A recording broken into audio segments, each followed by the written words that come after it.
We need to take you inside the matchup. That's when we do it with Big Game Breakdown.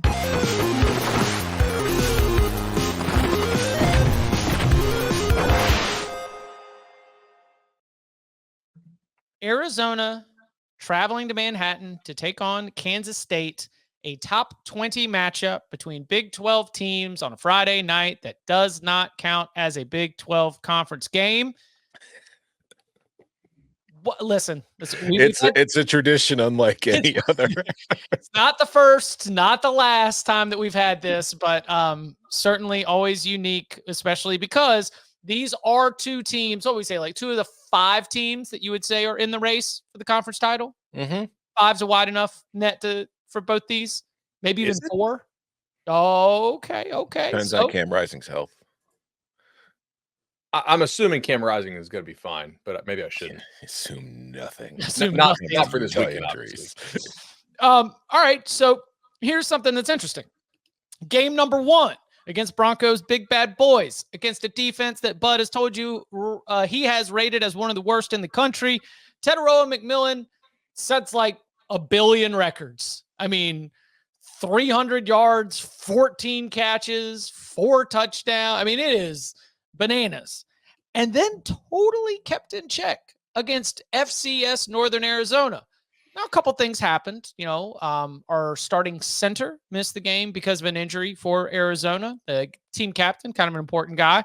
Offensive line didn't have a great game. Offense in general kind of struggled. So as they now turn their attention to Kansas State, which, you could argue maybe should have lost to Tulane. I don't know. Listen, Little pick play call goes the other way, potentially, which you did see John Sumrall bring up to after in the post-game presser.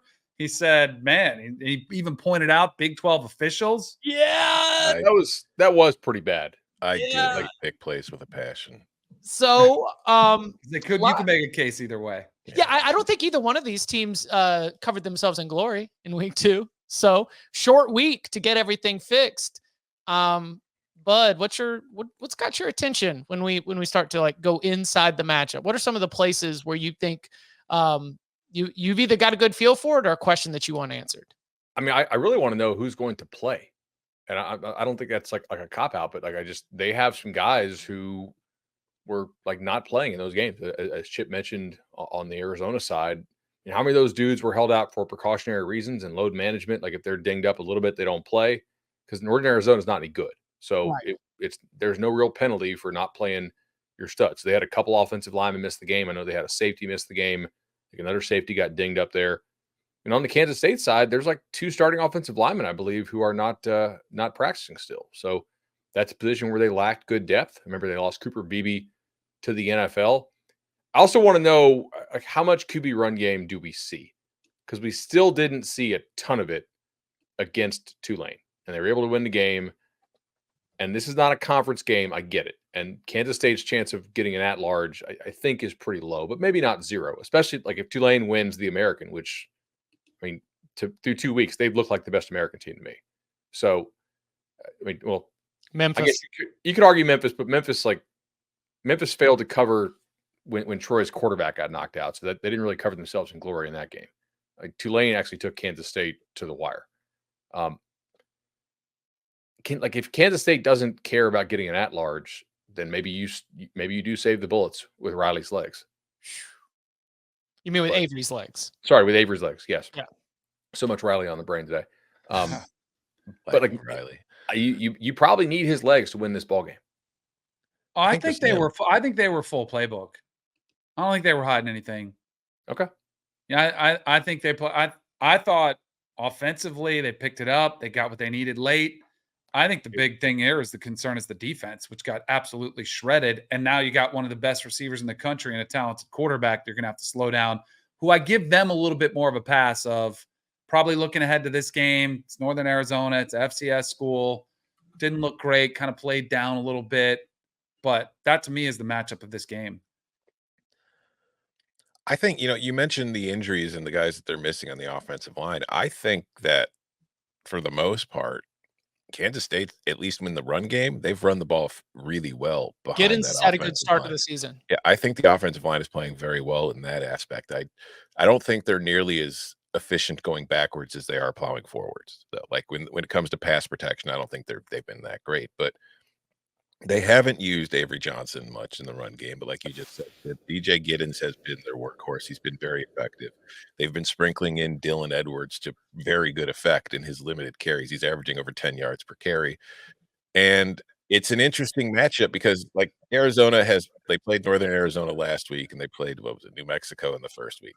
Like, to this point, their run defense has been pretty okay, but they haven't faced anything close to what they're gonna get, and I do think you're going to see a lot more Avery Johnson run game in this one because it's not a conference game, but it is still something of a resume game, and when you look at the other side, Kansas State defensively, they've been pretty piss poor against the pass. And I think that going up against Noah Fafita and Teteroa McMillan, that is something you don't really want to have exposed too often. So I would think you're going to lean on Avery Johnson in the run game because that is his strength. Like he's been good as a passer this year, but I still don't look at him as somebody who is going to, lead a passing attack. So far this season, he completed one like deep ball down the middle of the field, but on passes between the hash marks, he's 3 of 7 with an interception.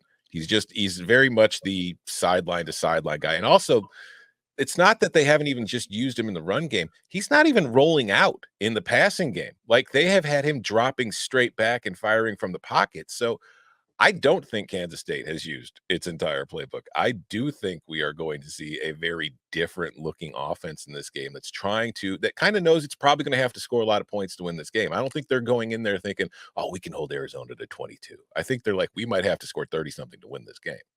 Against Tulane, he had 4 scrambles and 5 non-scramble rushes. Mm-hmm. Like, I think if you're not like, he's the best player they have on offense, his Yes. legs specifically. Like, I don't think these Kansas State receivers are anything to write home about. The offensive line is not as good as it was last year. If he's not getting like 2 design carries per quarter, that's the way Kansas State makes the conference championship game is Avery Johnson's legs. Like that's what makes this offense scary. I am concerned about the defense because I thought the defense would be much better than it showed against Tulane. And that was a pitiful effort. Honestly, like to let a true freshman who I think is good rip you up like that is a real concern when it gets time for conference play. And the other thing here is that I think Arizona's secondary is way better than its front 7. So you better be running the football. Like if they drop him back as much as they did against Tulane, I think he's throwing picks. I'm going to pull this from the tailgate because it certainly sounds like we've gotten some tape action here. So don't think Avery fits the air raid passing attack that Wells, because remember, Matt Wells, the former Texas Tech head coach, was hired as the quarterbacks coach. They promoted Connor Riley. Does that sound right? Offensive line coach got promoted to offensive coordinator. Looks like there's some, brain trust sort of organization that they have. Matt Wells is trying to run. He is more of a street ball guy, and Wells is trying to make him a West Coast air raid passer with short concepts. Does that line up with what your eyes have told you about Avery Johnson? He's been in the pocket all season in the passing game.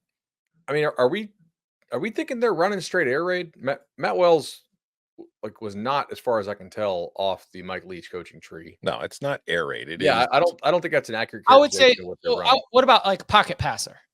Yeah, no, they've tried it again, like 30, like 90. Yeah, he's thrown one pass while rolling out. Period. That's it. Only one designed. I mean, there's been there might have been a scramble where he just kind of took off out of the pocket and tossed one. But as far as a designed rollout, they've only done it once. This is why I wonder if they're saving it. He is skinny, right? Yeah. Like you're probably going to need 70 plus design carries from him in conference play if you want to reach the conference championship game. That's like 8 a game, 9 conference games. Like how many hits can he really take? Like if this is what it is, they're in trouble.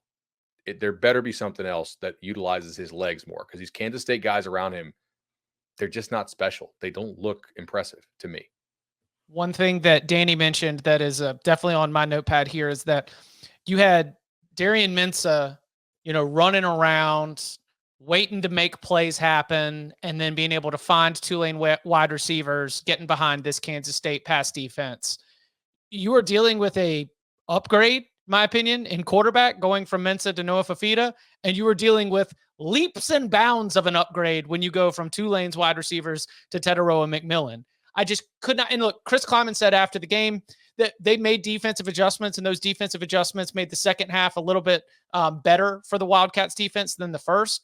But I can't help but think that if that was a spot where you were able to be picked apart, that you are going to see this Arizona offense try to find pieces that they can then implement, and that the idea that Tetaroa McMillan's going to be kept in check again. I don't know if he's going to have 304 yards, but I absolutely believe that that is an opportunity where our old did you guys know they were high school teammates? I mean, I don't know if you've ever heard that before. If they make a run, this is going to be the new, like, was it Tebow and who was the guy through Cooper? Riley Cooper, and then there was it was Colt McCoy and Shipley is the one that I've always got. Yeah. But that is also the one. Braylon Allen's only 17 years old. Is he really? Yeah. That's true. Even now with the Jets. He should be at prom right now. But when things break down, if Kansas State's pass defense has that as something that, is a little bit of a weakness, I think that Noah Fafita with his, creativity and his big playmaking ability, that's something that could be a problem and something that I think the Wildcats need to be concerned about for sure. Anything else here you got your eyes on? I would appreciate it if Tet and Noah combined for 300 yards again. My fantasy team could really use it. The Krosky Merritt, the back for Arizona. Yeah. I think is like a real NFL dude. And he's got the eligibility thing going on right now as reading. Yep. So like that's a fairly big deal. To your guys' point about Avery Johnson, how much they use him, and this is probably the game you find out for, like, what are they going to do all season? Because I like Matt Wells a lot. I think he's a really good coach. I think he's really good with quarterbacks. But I do wonder if he is trying to maybe do something a little bit more traditional. But I think it could be similar to if you guys are right, it could be like the Ravens. Did you guys watch the opener against the Chiefs? Mm-hmm. Like, they are not going to run Lamar Jackson like that all year long. That was clearly a game they viewed as, we're going to empty the tank. We're going to put Lamar at risk so we can win this game. Came up short, and they even brought in Derrick Henry, like, it's supposed to be about to run the ball. So they can run the ball. I think it's to be a very much like, what is this Kansas State team going to be this year? We'll find out. I also think the Chiefs confused the ever-living crap out of Lamar. They did. They were dropping linebackers in 2 deep coverages. It was crazy.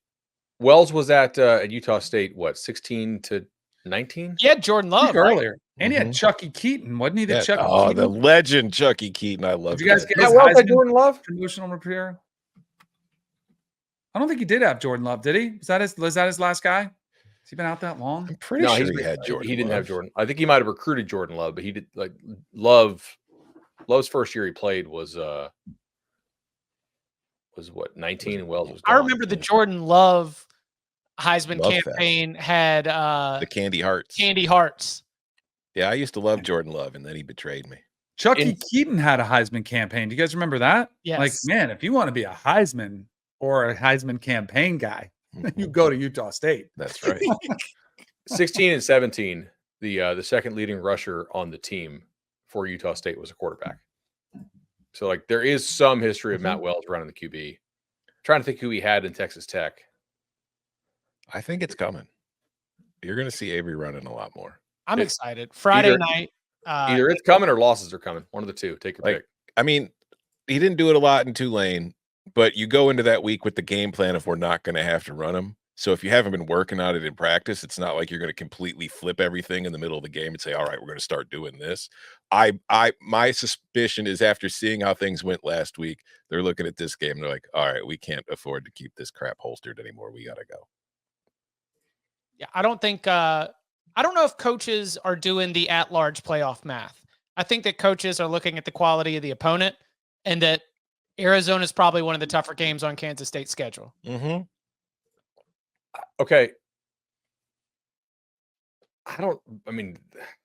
We got a consulting business then, if they're not. Well, that we should be telling them about. If you're a coach out there and you're not factoring in, like, the playoff picture to your load management strategy. Listen, I don't care about the college football playoff invitation. I love it. All that matters. I love we're talking load management in September while also arguing that we've made games more meaningful. We've just got to figure out which games don't count. Exactly. Yeah. Right. I mean, like take Texas. They have that win in pocket now with Michigan. How long do you need to keep starters in against UTSA? Now, granted, UTSA last year was an absolute laydown.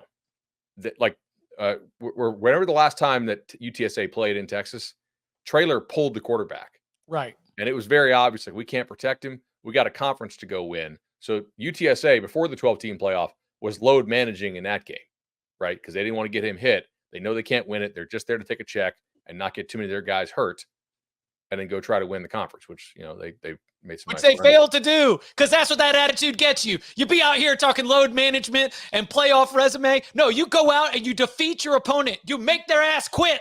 Let's go. Every Saturday. Run it up, Texas. That's the new motto of the playoff. Wins matter, losses don't. I mean, FSU ran Jordan Travis in a nothing burger game. Kind of, you know, changed a lot of things. Yeah, he ain't lying about that. The lesson I'm taking is don't schedule nothing burger games. What the hell are we doing here?